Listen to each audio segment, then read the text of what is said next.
Welcome to the Let's Talk About Stress webinar offered by Amethyst's Health Promotion Program. My name is Natalie, and I'll be your presenter today. We all face stress. It could come from having to write an exam or give a presentation. It can be due to financial issues or illness, or, for example, living through a dangerous situation like a car accident. It's part of all of our lives.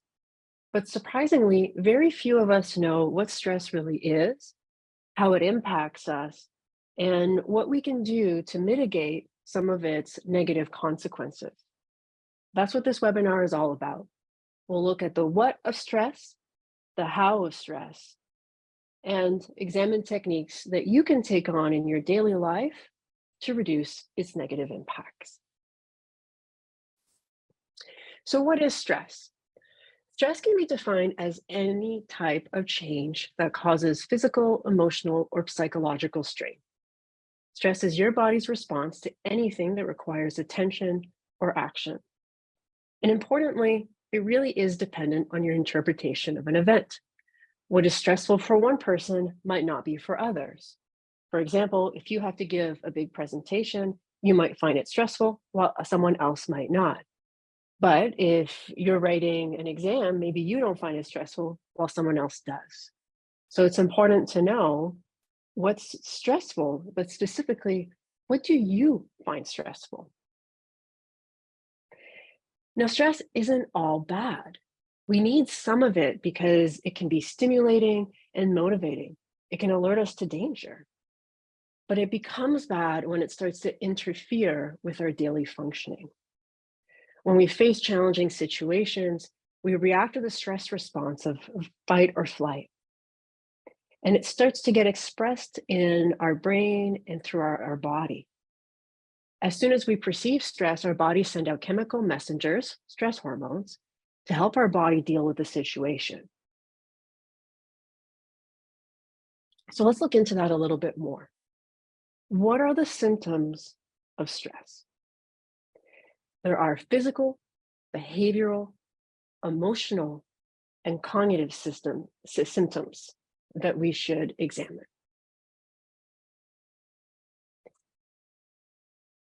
There are many physical symptoms of stress.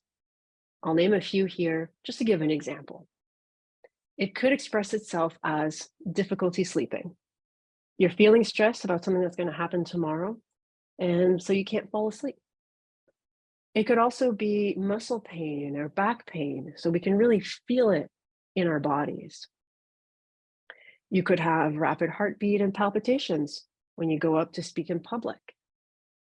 It can cause sweating, twitching, trembling, dizziness. It can also affect your ability to swallow. It could affect your digestive tract. It could give you stomach pain, indigestion.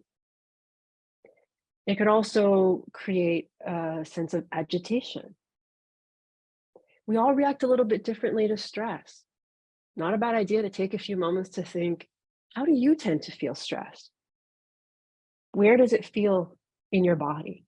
How does it manifest for you? In addition to physical symptoms, there's behavioral symptoms of stress. Might start grinding your teeth. You might find yourself incapable of completing tasks because you don't have concentration. You might have a tendency to want to dominate others or control the situation. You might start to overconsumption of alcohol or emotional eating or overeating. Or maybe you'll take up a habit like smoking or smoking more than usual. It could increase your desire to be with others or to stay away from others. Or it could just make you very talkative. Those are physical and behavioral symptoms. Let's look at some of the emotional symptoms, because stress can have a really big emotional impact. It could lead to irritability and crying, quickly changing moods, anger, boredom, anxiety and nervousness. It could make you feel like there's a lack of meaning in life and activities. loneliness, feeling unwell or without cause, can lead to depression or feelings of powerlessness to change. So again, everyone's going to react a little bit differently to stress, and you might react differently to different stressors. Is there anything in these emotional symptoms that you can recognize from your own experiences with stress? Lastly, we have cognitive symptoms of stress, being continuously anxious, having poor concentration, difficulty remembering things, loss of your sense of humor, difficulty making decisions, lack of creativity, and just all around inability to think clearly. Take a few moments. Have you ever experienced any of these symptoms related to stress? As we've gone through the physical, behavioral, emotional, and cognitive symptoms of stress, you've no doubt recognized yourself in a few of them. And that helps us start to understand the importance of stress management, because maybe you don't want to feel continuously anxious or have trouble sleeping or issues with your digestive tract. Let's start now to look at the importance of stress management. Chronic stress can have a negative impact on your health. And by managing stress, you can prevent the harmful consequences that it could have on your body. People exhibiting less stress tend to be in better health. I know what you're thinking, easier said than done, but we're going to break it down for you a little bit. Here are some examples of healthy responses to stress: calling a friend or a family member, treating yourself to a massage, going to sleep earlier than usual, maintaining social relationships, or spending time in nature. The list could go on and on. The trick will be for you to find some of the responses that can work for you. There's different tools that we can use to deal with stress as well. Two of them that we're going to be covering today are the relaxation response and boosting resilience. The relaxation response is a deep psychological shift to counter the impact of stress in the body. Boosting resiliency is the ability to bounce back from difficult or stressful experiences. So in a first stage of bringing the stress down a little bit in the body, and then secondly, being able to bounce back from these situations as they occur in our daily lives. So let's look at them a little bit more in detail. There's 4 stress management techniques that we'll cover: relaxation, changing the mindset, mindful walking and eating, and self-compassion. Let's start with the relaxation technique. The relaxation response, as noted, is a deep psychological shift to counter the impact of stress in the body.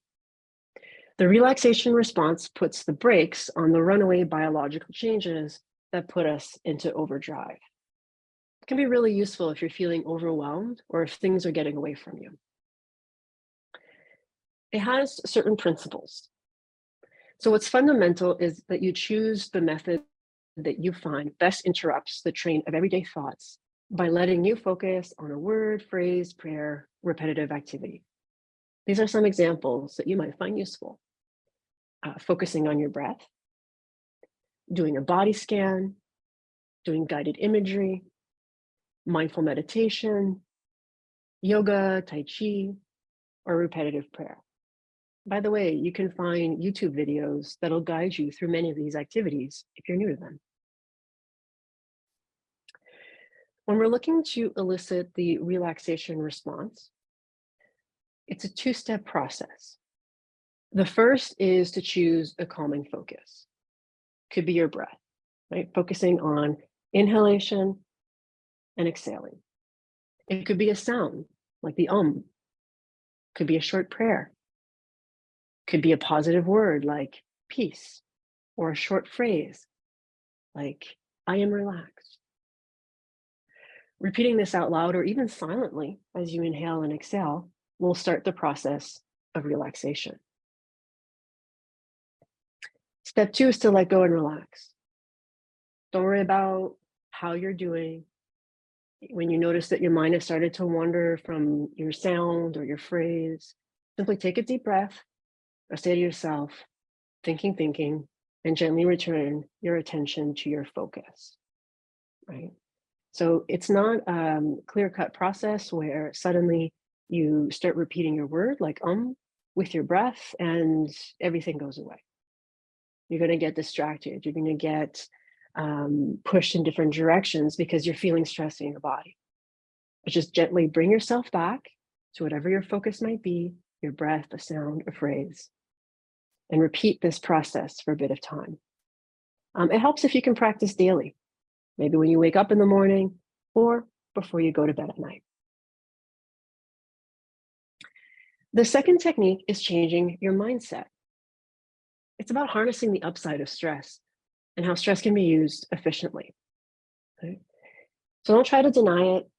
Acknowledge that it's in your body, that you're feeling it, that you have some symptoms, and try to find the upside of it. So ask yourself, why are you experiencing this stress? And look for any positive aspects to it. Are you learning something from it? Are you gaining strengths? Might you be connecting with people on a more fundamental level? Do you feel more intensely alive? Often stress and excitement feel the same in your body. So try tapping into some of the positive aspects that it might have for you. The third technique is exercise. 30 minutes a day can make a big difference. But whatever steps you take towards being more active will help you manage your stress in the long term. The benefits of regular exercise are many. It can help diffuse stress in the moment. It can increase the production of feeling good chemicals known as endorphins. And overall, just really help you regulate the stress that you have in your body. The next technique has to do with mindfulness, both in terms of mindful walking and eating. Let's start with walking. So a mindful walk is a good example of transforming a routine exercise into something more. As you start to move and breathe, be aware of the sensations in your body. How does it feel as your breath flows in through your nostrils and out through your mouth? Gradually expand your awareness to the sights and smells around you. Notice the freshly mown grass, the flowers, the trees, the fallen leaves. How does the outside air feel against your body? By slowing things down in this daily activity of walking, noticing the things around you, noticing how your body is doing, you start to be more present and mindful of what your surroundings are. You can ask yourself about the surface beneath your feet. How does it feel? How does it sound? You can try to observe the thoughts that are moving through your head. A slow, mindful walk will help you center yourself and relax. Alternatively, a brisker pace can push your limits and can calm and energize you in equal parts. In this case, place more emphasis on the sensations in your body, such as the quickened breathing, the heartbeat, or the way that your muscles are responding to being taxed. And I think this is really important, right? Mindful walking doesn't just mean slow walking. It can be at different speeds. You're just going to notice different things depending on the type of walking that you're doing. Another mindful technique is related to eating. So improving your gut health can also help improve your mood. One way to do this is to engage in mindful eating. So start by eliminating distractions like background television or even a book. Really stay in the moment of what you're doing, eating a meal, a snack, or what's not. Sit at a table and clear it of any clutter. Really set down a space for yourself to enjoy what you're about to eat. Close your eyes for a couple seconds. Inhale and exhale deeply to help yourself focus. and then bring your full attention to the moment. Now look at your food. Really experience it. Breathe in its aromas before you taste it. Chew slowly so that you can sense all the flavor and textures. Don't try to rush one mouthful to the next, but really concentrate on every mouthful. Bring all your senses into play. Your taste, your smell, your vision, touch. Pay attention to how you feel, not only while you're eating, but how you felt before and how you feel after. Were you feeling physical signs of hunger? Or is it simply time for dinner? Are you eating because you're stressed? As you become more aware of your feelings, you might find other stress control techniques just as satisfying as eating. The fourth technique, and this one's really important, is around self-compassion. On the screen, you can see a website address for Dr. Christine Neff's webpage that has all kinds of techniques around self-compassion. One of the activities that she proposes is keeping a daily journal in which you can process your thoughts for the day with this lens of self-compassion. It's an exercise that can help you practice self-kindness and also mindfulness. Self-compassion may not come naturally, but it is learnable. So here's some of the ways that you can help foster it. Comfort your body. Eat something healthy. Take a moment to lie down and rest. Go take a walk, get a massage. Again, this is going to be very individual to you. What are the elements that help you feel taken care of?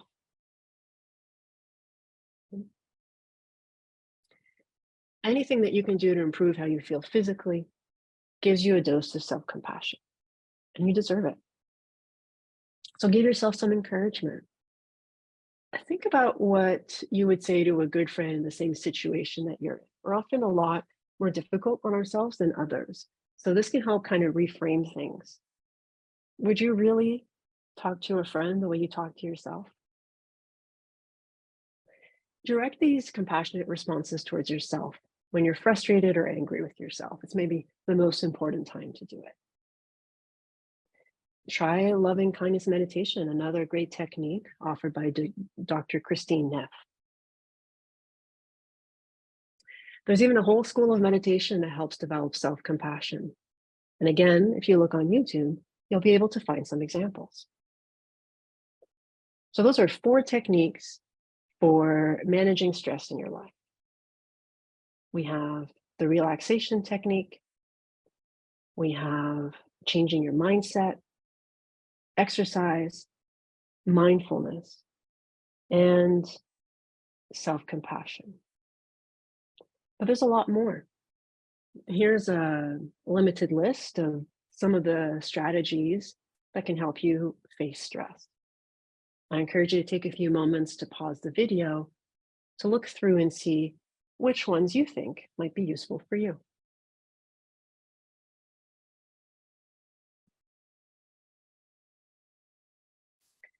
We also have some additional resources that we'll include in links below this video for you to explore on your own.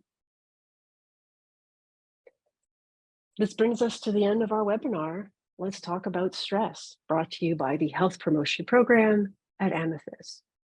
We'd like to thank the Ontario Trillium Foundation for funding the production of this webinar. Take care of yourself, folks.